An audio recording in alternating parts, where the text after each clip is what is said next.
कोई शौक के लिए तो कोई काम के लिए, कोई घूमने के लिए तो कोई आराम के लिए बाइक्स का इस्तेमाल करता है। खासकर यंग जनरेशन में बाइक्स का क्रेज काफी ज्यादा देखने को मिलता है। इसका इस्तेमाल हर कोई अपनी सहूलियत के हिसाब से करता है। आमतौर पर सड़क पर चल रही बाइक्स में एक साइलेंसर देखने को मिलता है, लेकिन उसके बिल्कुल उलट कई स्पोर्ट्स बाइक में आप दो साइलेंसर्स भी देख सकते हैं। आमतौर पर इसका इस्तेमाल और इसका काम इंजन से निकलने वाले धुएं को फिल्टर करके बाहर करना होता है।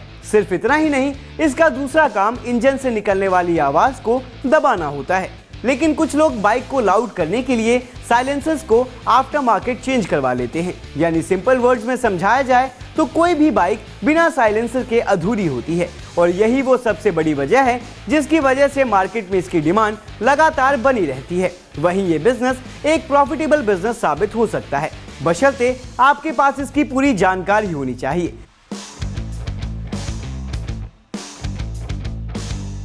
मेरा नाम चितवन लवादी है। मेरी कंपनी का नाम है विकास ऑटोमोबाइल, जो कि 1974 से एक रजिस्टर्ड फर्म है।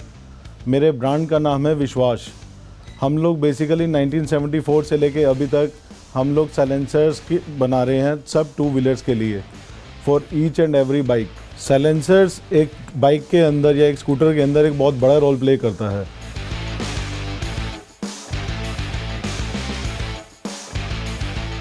साइलेंसर बनाने के लिए जो चीज़ की मेन रिक्वायरमेंट होती है वो होता है MS स्टील, SS स्टील और कैटलिक कन्वर्टर। इन कंपोनेंट्स को मोल्ड करके इन कंपोनेंट्स के डाइस के थ्रू बनाकर ये पूरा एक साइलेंसर रेडी किया जाता है।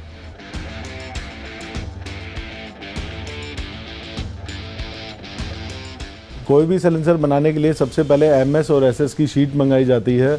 उनको निबलिंग कट किया जाता है अकॉर्डिंग टू द साइज़, और उसके बाद उसको मोल्ड किया जाता है। मोल्ड होने के बाद अब बाकी उसके स्टेप्स रेडी किए जाते हैं। जैसे अंदर की शीटिंग आ गई, अंदर की शीटिंग को मोल्ड करा। उसके अलावा एक पीछे के खाली पार्ट में भी एटलीस्ट एक साइलेंसर के अंदर 4 से लेके 5 सर्कल्स लगते हैं अंदर, जिसके लिए भी शीट मंगा के उसको कंपोनेंट के ऊपर रेडी किया जाता है, डाइस के ऊपर। रेडी होने के बाद उनको एक जाली बनाई जाती है और जिसमें साथ में पाइप एक साथ यूज़ लेकर उनको अंदर पूरा एक सेट बनाया जाता है और जिसको वेल्ड किया जाता है। उसके बाद आता है आगे पोर्शन जिसको हम कहते हैं कुप्पा। कुप्पर बेसिकली एक पीछे के ढोलकी के आगे का पार्ट होता है, उसकी भी शीटिंग आती है, निबलिंग कट होता है, सेम प्रोसीजर से वो मोल्ड किया जाता है। उसके बाद आगे आता है उसके बेंड पाइप, जिसके लिए CRC पाइप मंगाया जाता है। उसकी कटिंग करके उसके बाद उसको जो है मशीन में डाला जाता है, ताकि वो मशीन में पूरा मोल्ड होके उसको वहाँ पे अटैच किया जाता है। और साथ में उस पाइप के आगे लगता है एक बुश, जो बुश जो है बेसिकली सिलेंडर किट के अंदर घुसता है। और फ्लैंज, वो फ्लैंज के लिए भी शीट मंगा के उसको कंपोनेंट्स पे रेडी किया जाता है अलग से। बुश है उसको साइज़ के अकॉर्डिंगली CNC के ऊपर रेडी किया जाता है। अपार्ट फ्रॉम दैट बीच में फिटिंग के लिए, एक्सेल फिटिंग के लिए एक ब्रैकेट रेडी किया जाता है। वो भी शीट आती है, शीट कट होती है, उसके एटलीस्ट 8 to 10 प्रोसीजर्स होते हैं। वो प्रोसीजर से निकल के वो चीज़ निकलती है तो वो रेडी होता है, जिसको हम लोग बाद में फिर वेल्ड किया जाता है। उसके बाद आता है पीछे एंड कैप। एंड कैप जो बेसिकली पूरे साइलेंसर से जब भी पूरी जो आपका पोल्यूशन निकला, साउंड निकला, हार्मफुल गैसेस निकली, वो एंड कैप के थ्रू बाहर होना है। एंड कैप को भी सिमिलरली उसके लिए शीट आई जाती है, उसको सर्कल कंपोनेंट में पहले शिफ्ट किया जाता है। उसके बाद उसके काफ़ी 8 से 10 प्रोसेसेस के बाद उसको फाइनल करके उसके आगे भी पाइप लगा के उसको वेल्ड किया जाता है।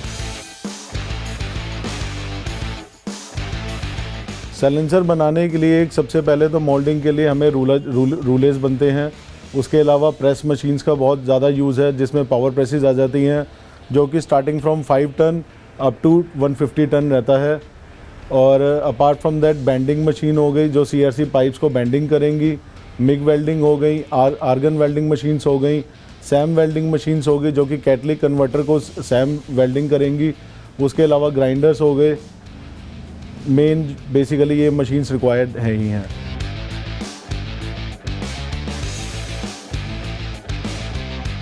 साइलेंसर मैन्युफैक्चरिंग स्टार्ट करने के लिए सबसे पहले तो आपको उसके लेबर जो अगर आप स्मॉल स्केल लेवल पे भी स्टार्ट कर रहे हैं तो आपको 7 से 8 लेबर चाहिए। उस 7 से 8 लेबर में आपको 5 स्किल्ड लेबर चाहिए, जो कि प्रेसेस के ऊपर काम करेगी, पावर प्रेस मशीन्स पे काम करेगी, और साथ में मिग वेल्डिंग मशीन्स होगी, आर्गन वेल्डिंग मशीन्स होगी। लाइक जो ये सब टेक्निकल जॉब्स हैं, और टेक्निकल जॉब के लिए आपको ऑब्वियसली स्किल्ड लेबर चाहिए। उसके बाद आता है अनस्किल्ड लेबर, जो 3-4 हो जाती है, जिनका काम होता है लोडिंग, अनलोडिंग, या एक एज आ सब मशीन्स को एक हेल्पिंग हैंड बन के काम करना।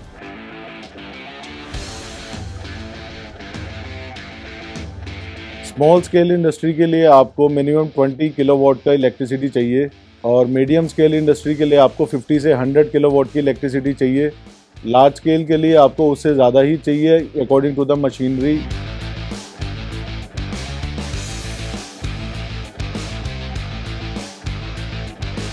साइलेंसर्स की मैन्युफैक्चरिंग यूनिट स्टार्ट करने के लिए आपको, अगर स्मॉल स्केल लेवल पे भी आप स्टार्ट करने की सोच रहे हैं, तो उसके लिए आपको 100 से लेकर 150 गज की जगह चाहिए। अगर आप मीडियम लेवल पे सोच रहे हैं तो आपको 250 से 300 गज की जगह चाहिए, और लार्ज स्केल के ऊपर तो कोई खैर लिमिटेशन होती नहीं, तो आप देख सकते हैं।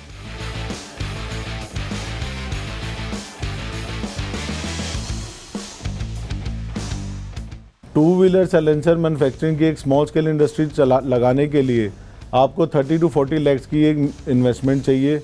अगर आप मीडियम लेवल पे जाते हैं तो आपको 1.5 से 2 CR की इन्वेस्टमेंट चाहिए।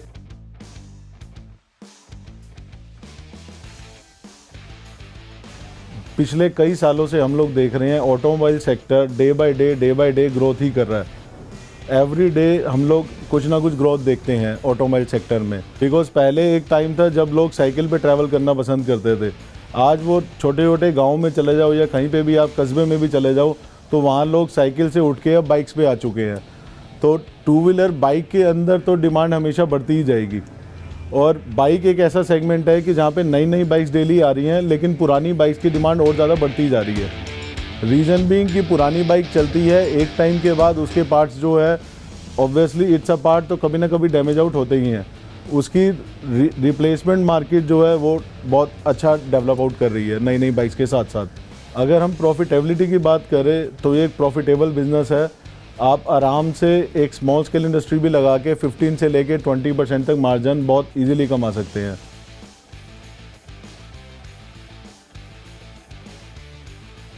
इस इंडस्ट्री को स्टार्ट करने के लिए सबसे पहले आपको MCD से फैक्ट्री लाइसेंसिंग लेना होगा, आपको DPC से पोल्यूशन सर्टिफिकेट लेना होगा, उसके अलावा आपको DSI DC और फायर से NOC लेनी होगी, फायर सिलेंडर इंस्टॉल करने होंगे।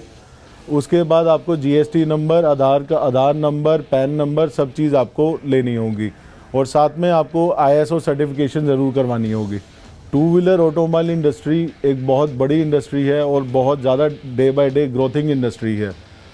Not even in export, even अगर आप इंडिया में भी देखें तो इंडिया में भी डे बाय डे इसकी डिमांड बढ़ रही है। हर 10 में से एक कंज्यूमर के पास आपको बाइक मिलेगी ही मिलेगी, चाहे आप शहर में देख लीजिए, चाहे किसी गांव में देखिए या किसी कस्बे में चले जाइए, आपको 10 में से एक आदमी के पास तो बाइक मिलेगी ही मिलेगी। और जिस आदमी ने बाइक ली है उसका आज नहीं तो कल उसको यूज़ करते करते उसकी वियर एंड टियर होता ही है, उसका जो है इफ़ेक्ट आता ही है हमारी इंडस्ट्री के ऊपर। आप अपने घर से भी निकल के देखिए, जब बाहर इतने सारे होलसेल शॉप्स बनी हुई हैं, इतने सारे मिस्त्री हैं, सब लोग काम कर रहे हैं और डे बाय डे सबका काम बढ़ रहा है। It's a growing industry. दोस्तों, आज हमने आपको जानकारी दी बाइक साइलेंसर मैन्युफैक्चरिंग बिजनेस की, और उम्मीद है कि आप तक ये सभी जानकारियां अच्छे से पहुंच गई होंगी और आप भी इस इंडस्ट्री के अंदर अपना बिजनेस शुरू करके ना सिर्फ अच्छा प्रॉफिट कमाएंगे बल्कि आत्मनिर्भरता की ओर एक कदम अग्रसर भी होंगे। आपके पास निवेश के लिए धन की कमी है तो आप सरकार द्वारा चलाई जा रही PMAGP योजना का लाभ उठा सकते हैं। 20 लाख तक सर्विस सेक्टर और 50 लाख तक मैन्युफैक्चरिंग सेक्टर की लागत के प्रोजेक्ट इस योजना के अंतर्गत आते हैं। आपके वर्ग के अनुसार सब्सिडी भी प्रदान करने का प्रावधान है। और अगर आपको वीडियो पसंद आया तो वीडियो को लाइक करें, चैनल को सब्सक्राइब जरूर करें और ऐसे ही शानदार बिजनेस आइडियाज के लिए उद्यमी ऐप को अभी डाउनलोड करें और साथ ही विजिट करें हमारी वेबसाइट www.udyami.org.in पर। बिजनेस से संबंधित किसी भी जानकारी के लिए या प्रॉब्लम्स के लिए आप हमारे कॉन्टैक्ट नंबर 7526000444 पर भी संपर्क कर सकते हैं।